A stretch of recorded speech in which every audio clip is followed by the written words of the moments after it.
Thutha wa thirikari gukorwo yambikite makinya matiganite miaka igano na mihituku kuria atanyaga gutigirira arutwo othe aria maingira thukuru-ini ni marikia na ni meka igeranio cia kibururi riu makinya maya makirie kwenyenyio ugwati wa igeranio ici kwaga gwikwo ni arutwo othe ugicuniria umwe wa maundu maria riu makirie guthengio ni thirikari kurihagira arutwo othe marihi ma muigana wa ciringi 7,200 cia kigeranio gia KCSE undu uria riu ukirie guthararia mito ya arutwo amwe gwika kigeranio giki kuringana na mendekithia meru maria mategemanitio bunge-ini ni minista wa githomo Julius Migosi.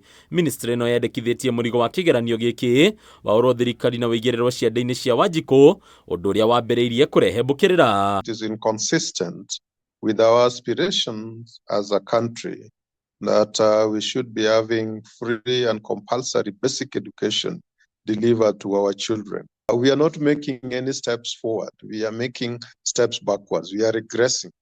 We are going backwards. And I said this is inconsistent with the provisions of Article 43 and Article 53 of our Constitution. Kuringana na Boaz Waruku kuma gikundi kia elimu bora ikinya riri rigikinyanirio ria gutuika hau nene kuri ruhonge rwa githomo riu rikigwetwo ta ikinya ringikunderia na gikiro kinene namba ya arutwo aria mararikia kirathi kia form 4. The 5 billion that is to cater for the exams is something that is worth the value. In any case, it should just be made more efficient. That amount needs to be made available, and the teachers who get involved be paid also promptly, not like it has happened over the last 2 or so years, where the teachers wait endlessly.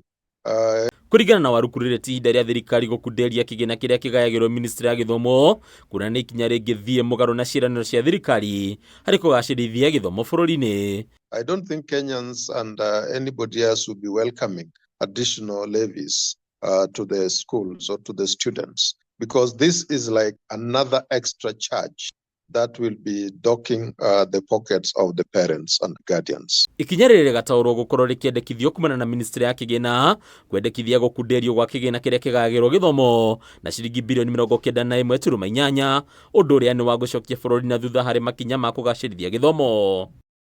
Ritu ria muthia hari mendekithia maya rigatigwo moko-ini ma bunge makiria kamiti ya bunge igie githomo iritanyite kuheana mwerekera wa kana undu uyu ni ukugacirithio kana ca. Dunia Kameme TV retora kone Bataru wa Mwangi.